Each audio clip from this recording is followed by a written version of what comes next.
Hello again, and welcome back to my classic film review series. So, a bit of a change of pace for this one. So, I've long had an interest in Indian films. I suppose since the early '90s, and you may know that I went to India. I spent about 5 months in India in 1995. And during that time, I did attend the cinema. I think only on one occasion in one of the big cities, in an old Victorian theatre, which was massive. It was very impressive, actually.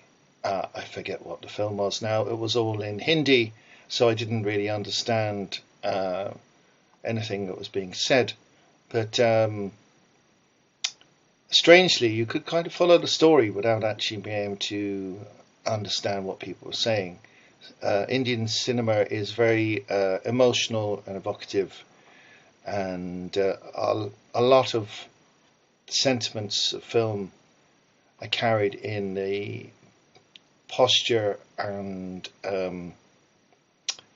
the faces and the acting, and also in the songs.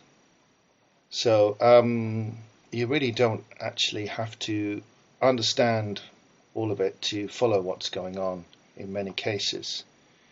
Now, there are, of course, exceptions to that with more complex films, and this film I'm going to talk about is actually one of those. Here it is, Devdas, which is from 2002. This is a massively long film. It's 3 hours and 4 minutes, I think.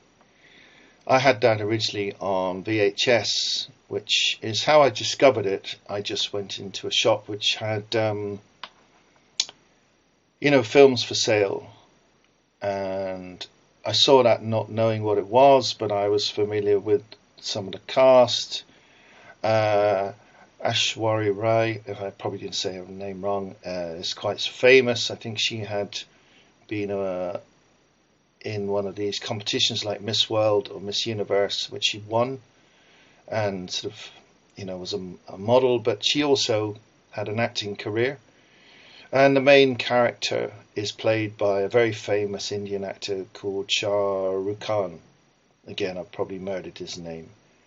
Now, this film is actually based on a book which is of the same name, which was written in 1917, I think, and the guy's name, I'm going to murder this again, is Sarat Chandra Chattopadhyay. I think that's more or less right. I haven't read the book, but I must say this is probably my favourite Indian film. And it is very much part of the Bollywood tradition, but the songs are sort of interspersed amongst the story very sparsely. There's not that many songs, actually. And the songs are really quite beautifully put together. The singing, the musicianship, and the choreography is really quite amazing. So I'm not going to tell you too much about this in terms of the plot, but this is a love story, and it's a tragedy, actually. It's a very tragic love story, and it's a very powerful, emotional story. It's the kind of thing where you want to have a big box of tissues, really, because so much of it is really very, very sad. And it doesn't have the sort of the Hollywood happy ending or anything like that.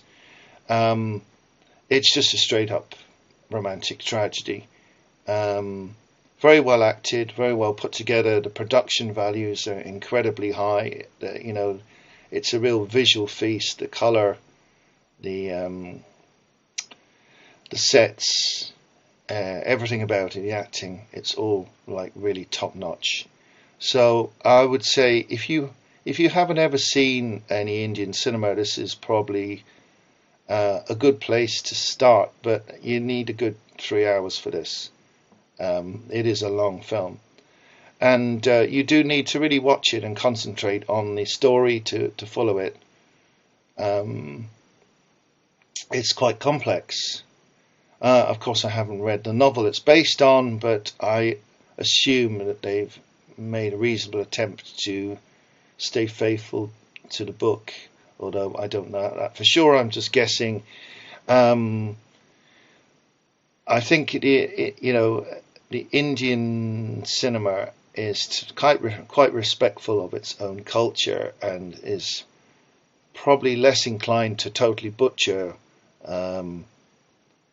books in the way that Hollywood will often do, and completely change the endings and absolutely destroy the work of many authors in an attempt to be sort of more mainstream and more populist, and put more bums on seats. I think Bollywood has such a huge following already, certainly in India and now around the whole world, that they really don't need to do that in the first place. They're guaranteed a huge audience. So this is one of sort of most respected and well-known films. In fact, it won a lot of awards. I can't remember how many, but it's won lots and lots of awards. And I think it was also a BAFTA nomination in Britain. Although I don't think it won, but this is a really well-known Indian film. And if you're new to Bollywood, I would suggest this is one of the more serious ones, but it's also very entertaining as well. So do check it out. And if you already know Indian cinema but don't know this particular film, I would say it's well worth the 3 hours of your life that you need to put aside to watch this film.